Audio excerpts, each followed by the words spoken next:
ইউনূস গভর্নমেন্টকে আমি বলবো, অল্প সময়ের জন্য আপনারা এসেছেন, সংস্কারও করতে হবে, আবার নির্বাচনও করতে হবে। সব সংস্কার হতে করতে পারবেন না, যতটুকু পারবেন এর মধ্যে আমাদের যে হিউজ ম্যান পাওয়ার, আমাদের যে মানব সম্পদ, হিউম্যান রিসোর্স, এটাকে ডেভেলপ করে আপনাদের যেতে হবে। যেটা পারবেন না সেটাকে পরবর্তী নির্বাচিত গভর্নমেন্টের কাছে রেখে যেতে হবে, যে তারা যেন করে, তাদের কাছে আপনারা এটা রেখে যাবেন। তাহলে মানুষ চাইলে বিশ্ব জয় করতে পারে, আর মানুষকে হারাতে পারে কেউ? জোরে বলো যশোর, মানুষকে হারাতে পারে কেউ? আল্লাহ আমাদেরকে জনসংখ্যা দিয়েছেন প্রিয় ভাইয়েরা। এই জনসংখ্যা অনেক বড় সম্পদ, এটা আমাদের জন্য অভিশাপ নয়, আশীর্বাদ। আমাদের জনসংখ্যাকে যদি আমরা জনশক্তিতে রূপান্তর করতে পারি, আজকে বাংলাদেশ যে অবস্থানে দাঁড়িয়ে আছে, বাংলাদেশ তার 20 গুণ উন্নতির শিখরে চলে যাবে। চিল্লায় বলো ঠিক কিনা?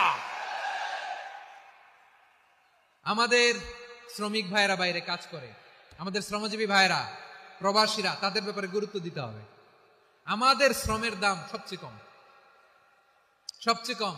তারা এম্বাসিতে গুরুত্ব পায় না, এয়ারপোর্টে গুরুত্ব পায় না। এই সরকার অবশ্য তাদেরকে অনেক গুরুত্ব দিচ্ছে। আমাদের অদক্ষ শ্রমিককে যখন আমরা দুবাই পাঠাই, অল্প বেতন পায়, কিন্তু ইন্ডিয়ানরা দক্ষ শ্রমিক পাঠাইলে তার 3 গুণ বেতন পায়। আমরা আমাদের শ্রমিকদেরকে অদক্ষ ভাবে আর পাঠাতে চাই না, দক্ষ শ্রমিক পাঠিয়ে আমরা রেমিটেন্সের বন্যা বইয়ে দেব। আমাদের শ্রমিকদের পাঠানো রেমিটেন্সের টাকায় সচল থাকে আমার দেশের অর্থনীতির চাকা। তাদেরকে সবচেয়ে গুরুত্ব দিতে হবে। আমরা পেয়েছি ফ্রিডম ফাইটার, মুক্তিযোদ্ধা, আর আমার প্রবাসী ভাইরা হচ্ছে রেমিটেন্স ফাইটার। জোরে বলো ঠিক কিনা?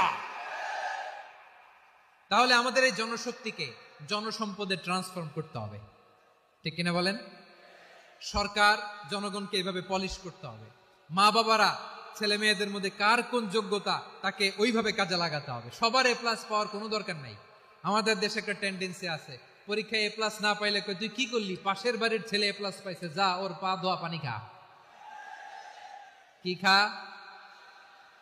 আমি ভাবছি যে পা ধোয়া, এ প্লাস পাওয়া ছেলেদের পা ধোয়া পানির একটা পানির ব্র্যান্ড বানাইতে হবে, এরকম লেখা থাকবে, এ প্লাস পাওয়া ছেলেদের পা ধোয়া পানি। খাওয়া নাই, এগুলার খাওয়া নাই। ওরে আল্লাহ এ প্লাস পাওয়ার জন্য বানাইছে, আর আপনার ছেলেকে এই এ প্লাস গুলারে নিয়ন্ত্রণ করার জন্য আল্লাহ বানাইছে। ওকে দিয়ে আল্লাহ কি করবে আপনি জানেনই না। একটা এ প্লাস, একটা এ গ্রেড একটা মানুষের জীবনকে ঠিক করে দিতে পারে না। আপনার ছেলেকে আল্লাহ অন্যদিকে যোগ্যতা দিয়েছে। আমাদের 18 কোটি জনগণ দক্ষ জনশক্তিতে রূপান্তরিত হোক, আমরা চাই কি চাই না? আমরা ভালো মানুষ, শ্রেষ্ঠ মানুষ হতে চাই